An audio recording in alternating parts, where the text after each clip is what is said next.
தாளமம்மன் கொட்டுகிற தமிழ் மேளம் தட்டுகிற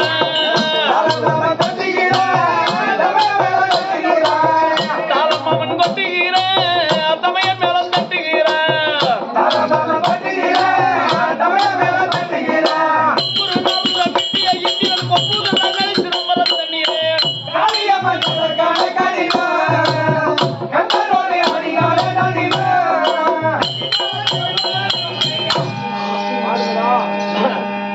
பிரம்மதேவன் அதாவது தளம் போடவும் அதாவது பகவான் மேலம் அடிக்கவும் நாரதன் வீணமீட்டவும் தேவேந்திரன் கொம்பூதவும் தேவர் எல்லாம் பின்மேலக்காரர்கள் இருந்தார்கள். அவங்க ஆடியதோ திருக்கூத்து நம்மாடு தெருக்கூத்து ஆடி கடசபை நம்மாடு நாடசபை ஆடி தெல்லையிலே நம்மாடு வகுத்துக்கு தெருவா எல்லையிலே நாடுத்து வந்த உடனே முதலாக எந்த செய்தாலும் மாதா பிதா குரு தெய்வம் நான்கால் தான் தெய்வம்.